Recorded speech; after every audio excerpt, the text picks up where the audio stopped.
Kitty gloves are off, man. Kitty gloves are off.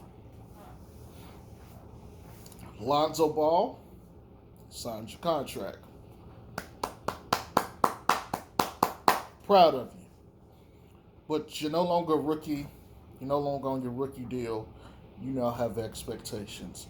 There's no excuses going to be made for him on my channel this year. If he plays well, he plays well. If he doesn't, he doesn't. And I'm not going to make excuses for it. Either you show up and play or you fail. I think that's fair. And I think that should be the standard for the rest of people that are fans and so. I think we all should take that approach this year. Look, no excuses for a slow start, bro. You're a professional. You are a veteran professional because most people don't make it 3.5 years in the league. You made for it and you got another contract. Look, I don't want to hear shit about he started slow. Bro need to come out there shooting. Period. He need to come out there hooping. I don't want to hear no shit about he ain't attacking the rim and all this other shit.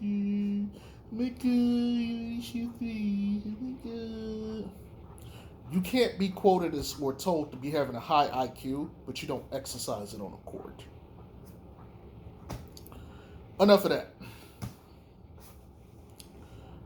Let's talk about this team because they made the Lauri trade yesterday. But let me make sure I start with the Lauri trade itself. Look, I hate this shit. I hate this shit from the context that I get why they did it. They got a trade exception for it. I believe it was the amount of $9 million. But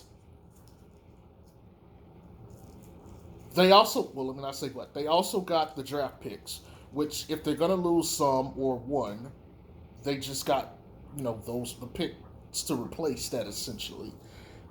If they aren't found guilty of any of that shit, then guess what? Yeah.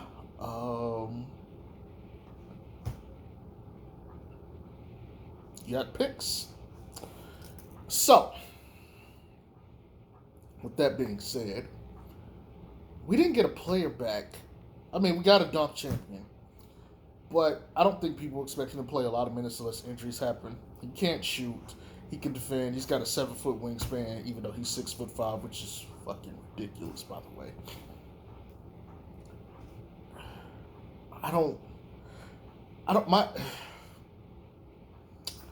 Look, man, I'm gonna die on this hill. We needed rebounding, defending, size, and a corner stretch 4. We needed a Maxi Kleber. We didn't get him.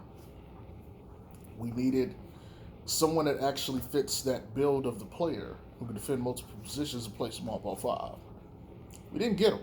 And you might say, you got to take the best deal available. I get it. From the point of asset allocation, they definitely got a haul. Smart GMing by them, by Acme. On the other side, me being the b-ball guy that I am, this is unacceptable. Because, in my eyes, we're one piece away. Now, I don't want to hear this shit from any of you. You even been people that don't know me, know I exist, or follow my channel too. I want to hear from anybody if we get in the games with these teams and we can't rebound worth a damn and we're losing on the boards. Because you were okay with just getting rid of Lauri for anything.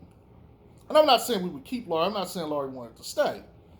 But you, the people, when I tried to tell you that we needed rebounding, like if we get into the playoffs and we're playing Giannis in Milwaukee in the second round, and they're killing us on the boards every game, like, I don't know, say 40-22, I don't want to hear shit about we need rebounding presence. Because I foretold you what was going to happen, and you guys had the knowledge, and you disagreed vehemently, which is up to you. I don't have an issue with your disagreements. That don't bother me. But, if we're sitting there getting killed, rebounding, and we can't play our game, I don't want to hear people sitting there. What I want you guys to do is put this on your forehead. You know what that is? That's an L. I want you to hold that. Matter of fact, hold it to your chest where my Naruto Uzumaki is. I need y'all to hold that to your chest if that happens. Don't come on my channel. Jay Strokes, you're right. Don't sit there.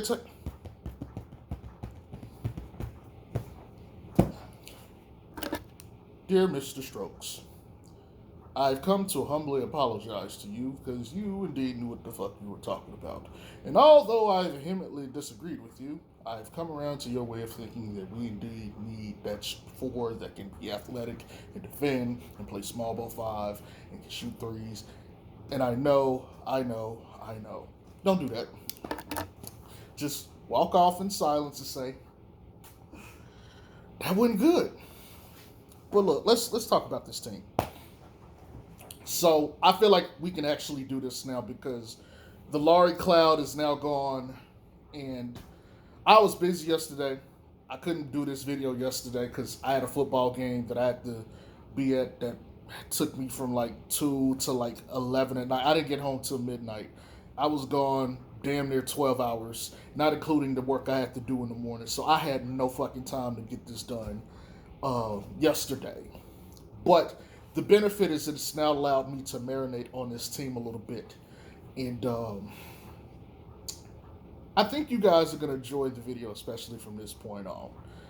So, with no further ado, let's talk about the Chicago Bulls going into the season. Now, something that occurred to me last night, because my phone died while I was at the football game, and I didn't have time to actually broach this with some people.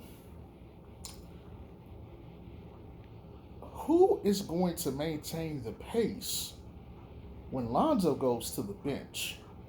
See, and I know even I had this bad too. We spent a lot of time talking about the starting five and everybody else, but I thought about this. I was like, Lonzo goes to the bench. If nobody is there to keep the pace going, what happens when teams can slow the possessions down and creep back into the game because they're going to play defense and we're not? And now they get into a momentum, and now we got to try to. We need a guard who's going to push the pace. I'm not saying Alex Caruso can't do that. Kobe White's not available. We might have to use Ayo, even though I don't trust the rookie to do that. But that's an area of concern for me that wasn't before until I thought about it. I still think we need another shooter. I think we need one more guy, especially off the bench. God, I would love to get Kyle Kuzma. I'm not even joking. I would love to have Kyle Kuzma on this team. But we need a guy who can shoot. Doesn't necessarily have to be 40% because we got four of those guys we got Caruso, Zach, and Vooch. And then Pat will too. So yeah, we do have four of those guys. We just need one more guy who can shoot like 38% coming off the bench from like the forward spot. But that's an area of concern for me too. Not a big one, but it's one of those things where you'd like to have it. Obviously, you guys know how I feel about the rebounds, so I'm not going to get into that. I'm not happy with the bench, to tell you the truth. Even though the bench is going to usually feature two starters at any given time, I'm not happy with the bench because the bench to me, like Caruso, I'm happy with. Kobe, I'm happy with. He won't play to start the season because he's nursing the shoulder injury. Ayo, I don't know what to expect from him yet. And none of the other guys to me are like, I'm not even going to pretend I have like that ton of knowledge on the rest of them. Tony Bradley, what's the guy? Samano, whatever the guy, I don't know his name. I don't know his name, forgive me. I really don't know what these guys are capable of. I haven't watched them. I'm not even going to lie. But from what I've seen, I'm not impressed. There's a reason I'm high on Washington. Their bench is elite. Like they got a championship level bench because most of those guys played on a championship level team. Anyway, they got a championship level bench. So no matter what, you're dealing with starters on the bench and in the starting lineup for Washington. This team, Caruso and Kobe are legit. Kobe won't be available for a while, and he's got to get ingratiated with this because things are going to be different. Caruso, legit. The rest,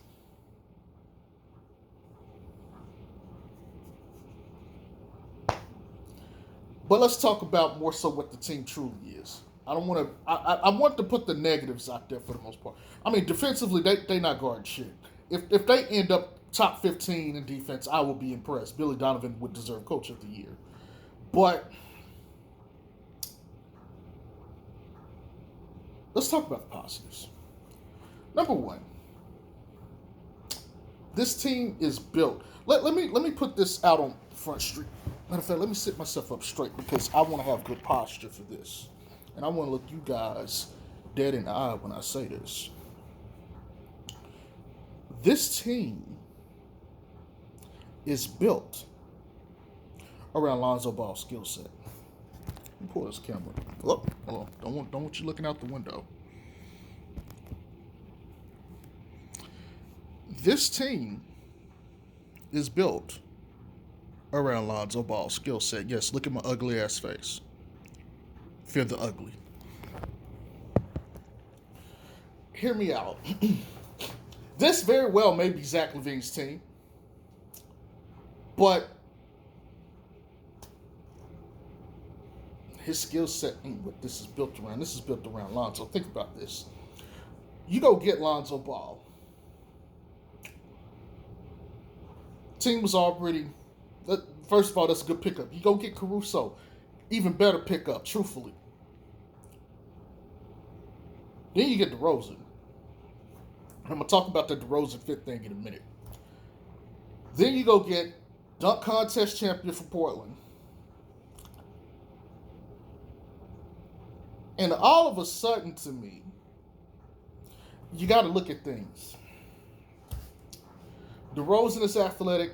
Lonzo obviously is athletic. Pat Will is athletic. Zach LaVine damn sure is athletic. Caruso is athletic. You got 2 dunk champions because what's the guy's name? Troy Brown, whatever his name.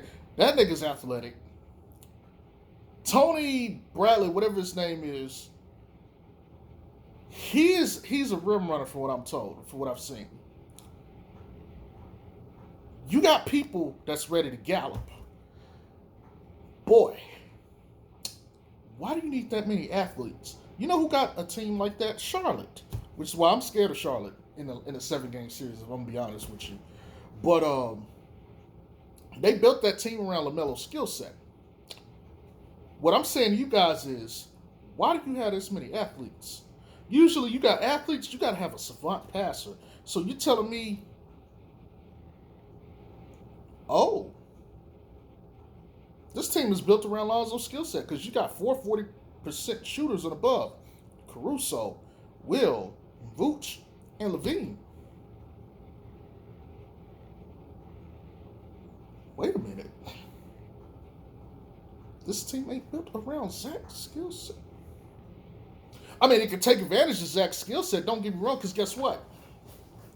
Zach was taking double teams like the entire last year, and he was basically running point guard too. He's not going to have the point guard responsibilities. Great. Now you got DeRozan, who's going to take some of those shots, the difficulty away from shots. You got Vooch last year, but you didn't really get to build too much on that because, Zach had to go and take protocols and shit. So you got 2 guys who can pull offensive gravity from Zach. If you double Zach, one of those guys is going to punish you.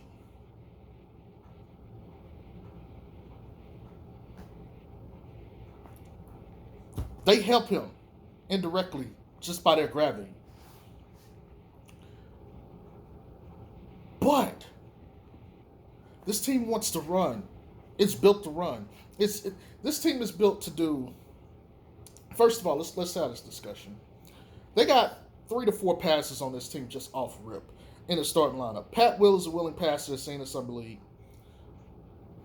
Vooch is a willing passer, very good passer at that, underrated passer. Zoe obviously is a passer. Then you got DeRozan who had 6.97 assists last year. You got 4 passes in the starting lineup. I'm sorry. Even if Lonzo don't get the ball in transition, nigga, you got Zach and Pat. DeRozan is an athlete himself too. He can play. And then Lonzo got them dippers too.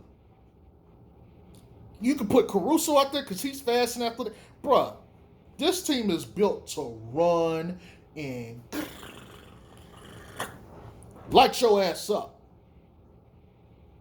That's the name of the game this year, people. Run and gun. Pace and space.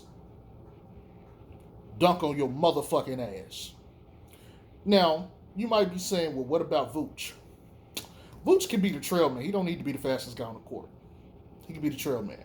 You get Lonzo. He gets a rebound because he's averaging like 12. Pushes the ball up to Lonzo. He can be the last one coming across. The other guys are sprinting. The other team has to cover them.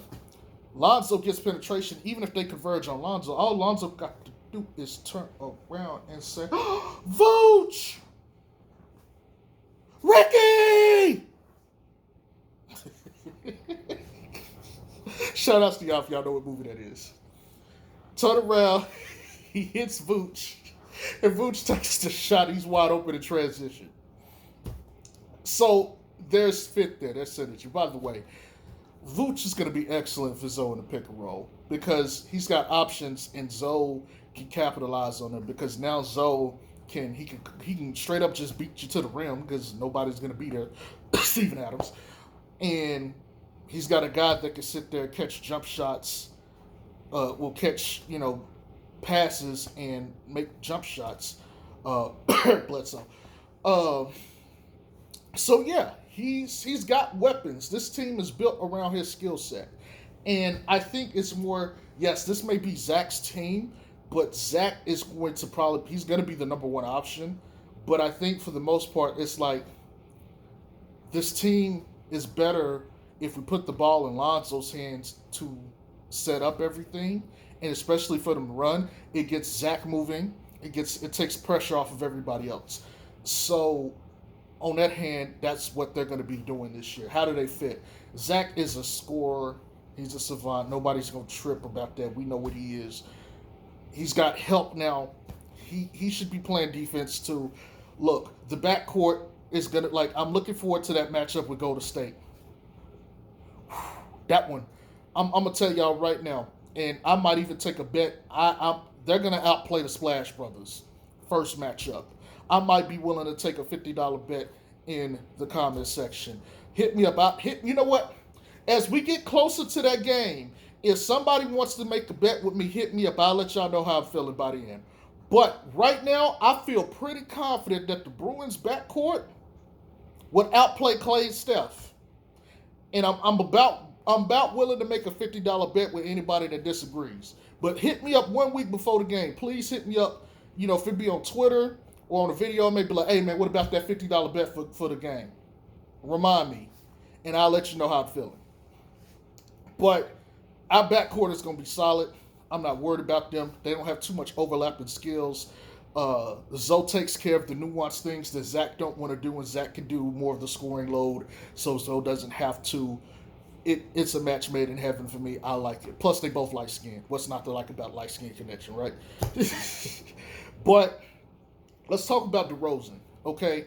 DeRozan, let me say this. He got 7 assists last year. His assist rate has actually gone up every year he has been on the Spurs. I don't know if that's virtue of the system or necessarily on him.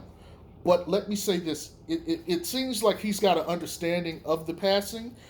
Even if he doesn't average 7 assists this year, I think he's a much better player now than when he was going up against LeBron. I'm not saying if we were to take this DeRozan back then that they would beat LeBron, but I would say that this DeRozan is better equipped to deal with like another superstar level player. Having said that, DeRozan is going to be the most interesting call here. I personally think he's going to be chosen to be the closer because I think he's got the best allocation of skill sets for that time. temporarily. That might change, but obviously Zach's going to get his shots. He's going to get first shot, but I think they're going to want to put the ball in DeRozan's hands because at that point, it gives you the most space on the court to operate with. And I think when you're closer, you want to have the most options. Having the most options to me comes with DeRozan and with the ball in his hand. DeRozan showed that even if you run drop coverage, which is to dissuade you from coming in to the painted area, in a mid-range area, is to kind of make you be like, well, take the shot. DeRozan said, no, I'm just going to go in and I'm just going to shoot it over you and I'm going to make it. And he did that, 50% rate. Now, you can't double or triple team him like you did on San Antonio. See, Zach and DeRozan are going to work off the simple fact that you can put each one on the opposite end of the court, and now you got a different problem to deal with. Because if you double up on him, DeRozan go beat his man one-on-one because he beat you 2-on-1. You double up on DeRozan, Zach was dealing with double teams all last year. He going to win the one-on-one, with the exception of me and Drew, because that film I saw, or that video, and it's on YouTube, go look for it. Drew versus Zach LaVine. He had that man in hell. That's why I don't like that Brooklyn matchup either, by the way. Not just because of the rebounding, but because Drew shut down Zach. And if Drew can shut down Zach, I have an issue with that. You got to be able to beat Drew if you want to be great in this league. I'm just saying, if you're a guard. Having said that, I think people are overblowing the fit. He's athletic. He can pass. He's smart. He's got experience. He knows how to win. I think he'll be just fine. And matter of fact, when the game slows down, you're going to want to put the ball in DeRozan's hands anyway, like the playoffs, because his skill set is better designed for that. So he's going to help in that time too, because he's going to bring a level of comfort. You know, it's nice to know you got a guy who can go get, like, if you go look, there's a highlight tape of him just like killing people. And in the first like 3 or 4 minutes, it's all like clutch moments in the game. Regular season, whatever, I don't care. Regular season playoff. In clutch moments of the game, last 30 seconds, 45 seconds, he's sitting there beating teams solo, taking shots, making shots. He's doing all kinds of stuff. So to me, having a guy like that is going to elevate the profile of the team in general. And obviously he's athletic. He's a dunker. He's aggressive. He can get to the line. Look, he's going to work just fine. I don't have an issue with DeRozan on the team. The only way he's going to take away is if he's going to be a ball pounder and all of a sudden he can't make those shots he was making last year. I got to see that to believe it. Pat Will, look, and I know I've given him some criticism. Pat Will is going to get carried in the essence by everybody else, so what he can't do won't stand out as much. But what he can do is bring value to the table and to the team where they need it. They're not going to need him to score a bunch of points, but when it's time to make alley-oop connections, knock down open shots, defend multiple guys, and protect the rim, and even play make on a lesser scale, he can do those things. He's going to be Draymond, but with offense to some degree, and just not as much utility in other places. He's going to be very valuable to this team, and I heard he grew an inch, which makes him 6'8". Yay for me. If he gets to 6'9", please grow to 6'9". I love him at power forward. 6'7", and 6'8", we getting there. We getting there. Come on, man. Genetics, baby. Pray for genetics, you know. But other than that, man, look, he's going to fit in just fine. He has a simple job this year.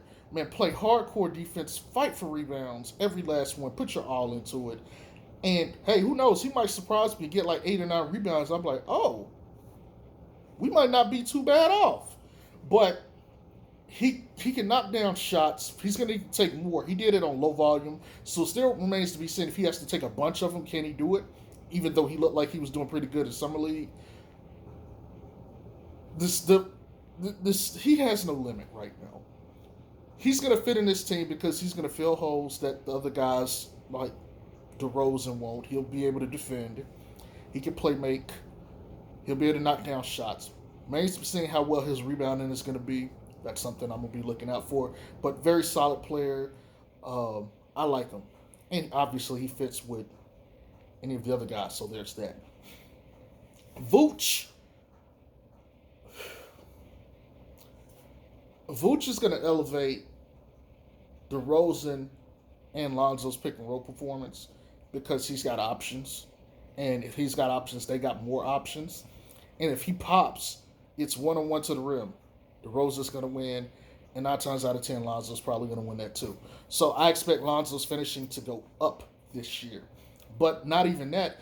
Even if he's just a popper, but in the mid-range, he's just trailing slowly, that still gives Zoe and them space to hit him for too.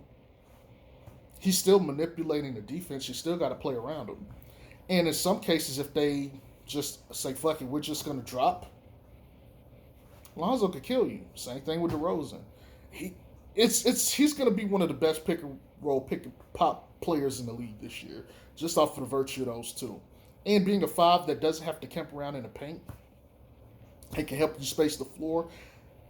Because of that, he's not going to be there for offensive rebounds, but he's going to be there to make shots, and he's going to be able to bail the team out. I don't think he's going to need a bunch of shots this year, nor do I expect him to take a bunch of shots. But I do think he's going to be extremely efficient. I expect him to be more of a monster on the boards. I expect him to try to get like 14, 15 rebounds. He should be looking around 16, 17 points a game, 14, 15 rebounds. He does that, 40% three-point shooting. Look, we're good. We're good to go. He's not fast. He's not young either. He's not athletic, but you don't need him to be. Just be the trail big in transition and just fight for rebounds. Try to play as much defense as you can and knock down shots. He can do all those things. Will he be an all-star? Maybe if this team is number 1, or number 2, and now they're getting recognition and people are voting because bigger fan base. But if anybody's going to be an all-star on this team, it's going to be Zach and probably DeMar. If not those two, it depends on Lonzo's assist numbers and his point total. Because if Lonzo's giving you like 14 points, 12 assists, and he's leading the league in assists, you cannot not have the league's leader in assists in the All-Star game. Especially if they got the number 1 seed. I'm not going to get into the bench too much. Look, Caruso's Caruso. Kobe, we're going to have to see what he looks like after injury, how he ingratiates himself. The rest of the guys I don't have knowledge of like that, so I'm not going to talk about them. But that's pretty much the starting 5. That's the team in a nutshell. They're going to run. They're going to blitz you. And you got to be prepared to go run with them. And if you're not conditioned, by the way, this team has to be conditioned. If you're not conditioned, you're just going to get smoked. In the playoffs, I think the game slows down. I think they're less of an advantage. But I think they'll beat the teams below them. I still have questions about if they could beat Miami, the Bucks, Brooklyn to some degree. But for the most part, this team should be playing in a way that no team is prepared. They don't have tape on these guys together. It's going to take 15 to 20 games, maybe 10 games to get that kind of tape. By then, they might have already gotten off to like a 15-5 record. Good luck. But that's all I got. Y'all have a good one. Peace.